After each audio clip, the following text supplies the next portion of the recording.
안녕하세요. 대기업의 이경민입니다. 하나에어로스페이스입니다. 오늘도 강한 상승을 이끌며 달리는 하나에어로스페이스입니다. 오늘은 K방산 시장의 큰 흐름부터 하나에어로스페이스의 핵심 경쟁력까지 하나씩 짚어드리도록 하겠습니다. 시작하겠습니다. 최근 1년간 70% 이상의 수익률을 거두면서 큰 성공을 이룬 ETF가 뭔지를 아시나요?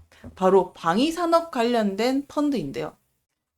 이것은 누차 말씀드리지만 우크라이나와 러시아 전쟁, 중동 지역에 대한 지정학적인 리스크가 계속되면서 그만큼 방산 기업들에 대한 수출이 증가하고 있다는 게 반영되고 있다는 것인데요. 이렇게 방산주로 관심이 또 쏠리는 이유는 여러 가지가 있죠. 항상 말씀드리지만 또 미국 대선의 영향도 많습니다. 다가오는 미국 대선이 방산주에 대한 긍정적인 또 영향을 미치고 있습니다. 트럼프 전 대통령이 또 당선이 되면 군비 강화와 함께 방산 협력까지 강화될 예정이니까 이런 기대감까지 고스란히 올라타고 있는 방산주다라고도 볼 수가 있겠는데요. 특히 하나에어로스페이스의 매출을 또 주목할 필요가 있겠습니다. 24년 매출 11조 원, 영업이익이 1조 원을 넘어설 것으로 보고 있는 하나에어로스페이스입니다. 바로 여기에서 다시 한번 큰 흐름을 힘을 실어 보겠습니다. 최근에 한국 방위산업 국제전시가 주목을 받고 있죠. 여기서 성과들이 부각이 되고 있는데요. 하나에어로스페이스도 역시 두각을 나타내고 있습니다. K9 유무인 복합체계와 장거리 요격 미사일을 공개했고요. 여기다가 하나에어로스페이스는 해외 협력 강화까지 하게 됩니다. 폴란드 업체와 또 합작 투자를 체결을 했고요. 여기서 중요한 거는 한국 산업에 대한 성장이 크게 따라와줘야 거기에 따른 기업들도 같이 상승하는 흐름이 올라탈 수 있다는 건데요. 한국 방산업의 수출 규모는 매년 증가를 하고 있습니다. 2020년에 30억 달러에서 24년에는 200달러에까지 이를 것으로 내다보고 있는데 이것은 기조와 흐름이 아주 긍정적이라고 볼 수가 있겠습니다. 따라서 올해 방산기업의 영업이익은 사상 최초로 2조 원을 또 넘어설 것으로 전망을 하고 있습니다. 이것은 다른 말로요, 한국 방위산업이 그만큼 세계적으로 주목을 받고 있다. 그러면서 위상이 크게 상승을 하고 있다는 것을 보실 수가 있겠습니다. 한 번 더 힘을 실을 수 있는 소식이 있습니다. 외국계 순매수 금액이 상위 20선에 하나에어로스페이스가 들었는데요. 무려 순위가 2위를 차지를 했습니다. 현재 외국계 투자자들이 코스피 시장에서 주요 종목을 대거 매수하고 있는 동향을 보이고 있는데요. 하나에어로스페이스도 여기에 이바지를 하고 있죠. 하나에어로스페이스는 가장 많은 순매수 금액을 기록을 하면서 9.9포인트 상승을 하는 모습을 보여주고 있습니다. 외국계 자금이 순매수됐다는 말은 외국 투자자들이 이제 특정 주식을 많이 사들인 금액을 의미를 하는데요. 외국계 자금이 시장에 들어오면 주식 수요가 증가를 하게 되겠죠. 그래서 주가가 상승하는 경향이 있습니다. 반대로 생각하면요. 순매도가 발생하면은 주가의 하락 요인으로 펼쳐진다는 말인데 지금은 좋은 신호, 순매수 작용으로 신호를 해석할 수 있겠습니다. 일단 넓은 의미에서 외국계 자금의 순매수의 의미, 거시적인 것과 기업 특징적인 측면에서 찾아볼 수가 있겠는데요. 일단 전체의 흐름을 통해서 살펴보게 되면요. 외국인 투자자들이 이런 산업에 긍정적으로 평가를 해서 유입이 되고 있다는 것은 이 국가나 기업에 대한 신뢰도를 밑받침을 하고 있다는 겁니다. 더불어서 환율과 금리의 요인도 있는데요. 금리가 안정적이거나 외국 자금이 유입될 가능성이 높게 됩니다. 이런 흐름에 또 동조를 할 수 있는 게 최근 또 연준의 금리 인하 정책이 또 있었죠. 그렇게 되면서 위험 자산에 대한 투자 매력이 또 높아지고 있다. 그래서 금리가 낮아지면 기업의 자금 조달 비용이 줄어들기 때문에 실적 개선의 요지가 있기 때문에 따라서 외국인의 자금이 유입이 됐다. 거기다가 중국 경제의 둔화도 뒷받침한 것으로 보이는데요.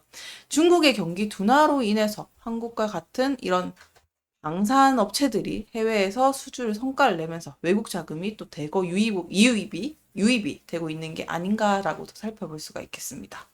그런데 여차저차 불구하고 제가 생각했을 때 중요한 요인, 하나에어로스페이스가 순매수 2위권에 링크가 됐다는 거는 지정학적인 베이스와 함께 글로벌 방산 수요 증가, 그리고 무인화 기술로 인정받은 하나 에어로스페이스의 독자적인 행보가 또 아닐까라고도 생각이 드는데요. 결국 기술과 기업 가치로서 인정을 받으면서 이렇게 순위권에 진입을 하지 않았나라고도 생각이 듭니다. 여기에 힘을 보탤 수 있는 건 이유가 있습니다. 이 하나 에어로스페이스의 핵심 기술, 앞으로 전망을 밝힐 수 있는 이 기술 때문인데요. 하나 에어로스페이스가 주가 상승세를 보이는 이 흐름에 기조를 하는 것은 바로 터보 샤프트 엔진이라고 생각을 합니다. 그러니까 국산 항공 엔진 개발에 대한 건데요. 한국의 하나에어로스페이스가 자체적으로 개발한 이 엔진이 국내 항공기와 방산 산업에서 해외 의존도를 낮추고 기술 자립도를 높였다는 이 성과가 아무래도 중요한 모멘텀이 되지 않았을까라고도 생각이 드는데요. 이게 중요한 의미는요. 방산에서 자립뿐만 아니라 수출 경쟁력까지 두 마리 토끼를 잡을 수 있다는 핵심 포인트가 될 것 같습니다. 항공기랑 방산 산업에서 핵심적인 부품을 자체 개발을 하게 되면서 해외 시장에서도 입지를 강화할 수 있고, 그리고 글로벌 방산에서 항공기 시장에서 하나에어로스페이스를 두 마리를 토끼를 가지고 가면서 경쟁력을 크게 높일 수 있는 핵심 기술이 될 수 있다는 겁니다.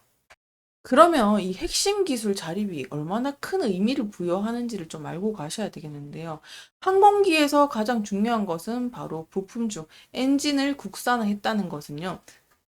기존에 그동안 해외 기술에 계속 의존을 해왔었는데 항공기 엔진 부품을 국내 기술로 대체할 수 있다는 것은 바로 항공산업의 독립성을 의미합니다. 제가 이렇게도 이 독립성을 강조를 하는 이유는요. 터보샤프트 엔진 개발 소식은 긍정적인 신호, 단순히 이렇게 보는 게 아니라요. 바로 하나에어로스페이스의 방산 부분에서 매출 부분의 상당 부분을 차지하고 있는 게 또 항공 부분이기 때문입니다. 하나에어로 주가 차트를 보게 되면요. 최근에 박스권 돌파의 모습을 보여주고 있는데 주가가 최근 장기 박스권에서 벗어나는 모습을 보여주면서 상승세를 타고 있다라고도 볼 수 있겠습니다. 거기에는 기술적 성과와 더불어 실적에 대한 기대감이 또 그대로 반영이 되고 있는 게 아닌가라고도 하는데요. 앞으로 이 강한 상승세를 이어가기 위해서 현재 시점에서 네 가지를 정리해 드리도록 하겠습니다. 앞서 말씀드렸던 거를 다시 한번 정리를 해드리는 거지만 다시 한번 더 익혀두시길 바라겠습니다. 첫 번째는 터보샤프트 엔진 공개. 그러니까 하나에어로스페이스가 엔진을 자체 개발을 하고 항공 엔진 기술력을 입증하면서 해외 의존도를 높이는 중요한 계기가 됐다는 포인트를 한번 잡아주시면 좋을 것 같습니다. 두 번째는요, 방산 부분에 대한 성장과 해외 수주를 말씀드릴 수 있을 것 같습니다. 하나에어로스페이스는 아까 보신 것처럼 이미 방산 부분에서 큰 매출과 성과를 이루고 있죠. 그런데 다시 한 번 더 앞으로 폴란드와 루마니아를 포함해서 해외 수주가 확정될 경우에는 추가적인 모멘텀이 충분히 일어날 수 있다는 것, 그리고 지금 확정적으로 보고 있는 것, 외국계 순매수를 확인을 하셨는데요. 최근에 외국인 투자자들이 순매수가 강하게 들어오는 것을 보셨죠. 따라서 이 방산 기업들이 이 각광을 받고 있는 전 세계적으로 K방산에 대한 흐름이 들어오고 있는 이 상황에서 하나에어로스페이스가 순매수가 그 가치가 다시 한 번 더 재평가가 되면서 2위를 차지했다는 점, 그러면서 외국계 자금 유입이 지속이 되면 지속적인 추가 상승이 이어나가지 않을까라고도 생각이 됩니다. 마지막으로요. 전반적으로 시장 정세를 정리를 해드리겠습니다. 지정학적인 요소와 불안정성이 계속되고 있는데요. 이것은 위기는 곧 한국 방산 시장에 대한 성장성을 또 두각을 나타내기도 합니다. 하나에어로스페이스가 그 중심에 있는 것 같습니다. 방산 섹터가 강화가 되면 하나에어로스페이스도 주가가 또 긍정적으로 작용하지 않을까라고도 정리를 해볼 수 있을 것 같습니다. 아직도 하나에어로스페이스는 주목할 이유가 많은 것 같습니다. 그 중에서도 진짜 경쟁력도 입증이 되고 있는 것 같습니다. 오늘도 시청해주셔서 감사합니다.